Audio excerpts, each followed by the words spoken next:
ஜம் ஆன்மீக அன்பர்களுக்கு வணக்கம். உங்கள் ராசிக்கேற்ற கடன் தீர்க்கும் எளிய பரிகாரங்கள். ஜோதிடத்தில் நமது முன்னோர்கள் மிக முக்கியமான விஷயங்களை சூட்சமமான முறையில் நமக்கு தந்துவிட்டு சென்றிருக்கிறார்கள். அதன்படி பார்க்கும்போது ஒவ்வொரு ராசிக்கும் கடன்கள் அடைவதற்கு எந்தெந்த கடவுளை வழிபடலாம் என்ற பரிகார முறைகளையும் சொல்லி சென்றிருக்கிறார்கள். அதன்படி மேஷ ராசிக்காரர்கள் புதன்கிழமை தோறும் துளசியை பெருமாளுக்கு சமர்ப்பித்து வணங்கி வருவதன் மூலம் கடன் சம்பந்தமான பிரச்சினைகள் குறையும். இவர்கள் விஷ்ணு சகஸ்ர நாமம் பாராயணம் செய்வது, 4000 திவ்ய பிரபந்தம் பாராயணம் செய்வது மிகப்பெரிய பரிகாரம். புதன் ஹோரையில் கடன்களை அடைப்பது இவர்களுக்கு நன்மையை கொடுக்கும்.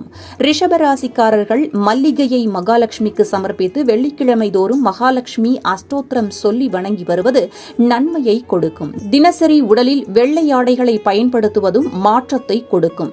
சுக்கிரன் ஹோரையில் இவர்கள் கடன்களை அடைக்க தொடங்குவது மிகுந்த பலத்தை கொடுக்குமாம். மிதுன ராசிக்காரர்கள் செவ்வாய் ஹோரையில் செவ்வரளி மலரை முருகனுக்கு சமர்ப்பித்து கந்தசஷ்டி கவசம் பாராயணம் செய்வது அனுகூலத்தை கொடுக்கும்.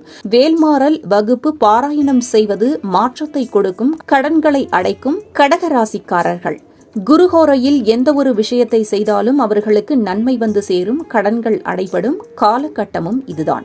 குருஹோரையில் இவர்கள் சிறு பகுதி கடன்களை அடைக்க தொடங்குவது இவர்களுக்கு மாற்றத்தை கொடுக்கும்.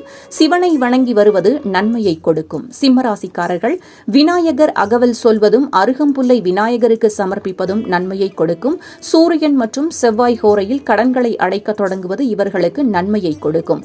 புதிய விஷயங்களை ஆரம்பிப்பது கூட இவர்கள் சூரியன் மற்றும் செவ்வாய் திசையில் ஆரம்பிப்பது மிகுந்த மாற்றத்தை கொடுக்கும்.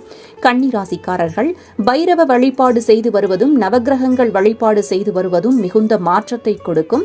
இந்த வழிபாட்டுடன் புதன், குரு மற்றும் சுக்கிர ஹோரைகளில் கடன்களை அடைக்க தொடங்குவதன் மூலம் இவர்கள் வாழ்வில் மாற்றத்தை பார்க்கலாம்.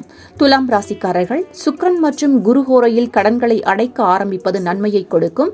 மகாலட்சுமி அஷ்டோத்திரம் மகாலட்சுமிக்கு தாமரை மலர் சாத்தி வழிபாடு செய்வது நல்ல மாற்றத்தை கொடுக்கும். விருச்சிக ராசிக்காரர்கள் கந்தகுரு கவசம் சொல்லி முருகன் வழிபாடு செய்து வருவதும் வேல் பூஜை செய்வதும் போன்ற விஷயங்கள் கடன்கள் அடைவதற்கான சூழ்நிலையை கொடுக்கும். செவ்வாய் மற்றும் குரு ஹோரையில் இவர்கள் கடன்களை அடைக்க தொடங்குவது மிகுந்த நன்மையை கொடுக்க வல்லது.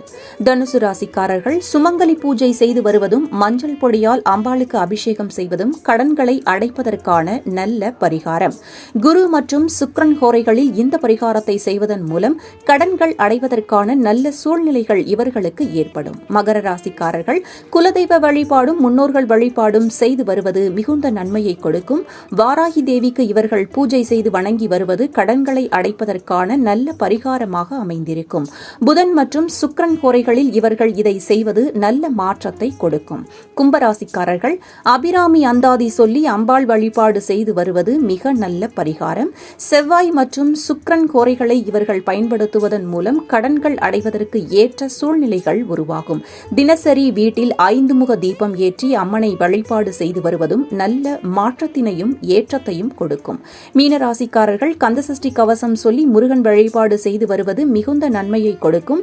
மீன்களுக்கு உணவளிப்பது மற்றும் ஜீவராசிகளுக்கு உணவு அளிப்பது போன்றவை இவர்களுக்கு நல்ல மாற்றத்தை கொடுக்கக்கூடிய பரிகாரம்.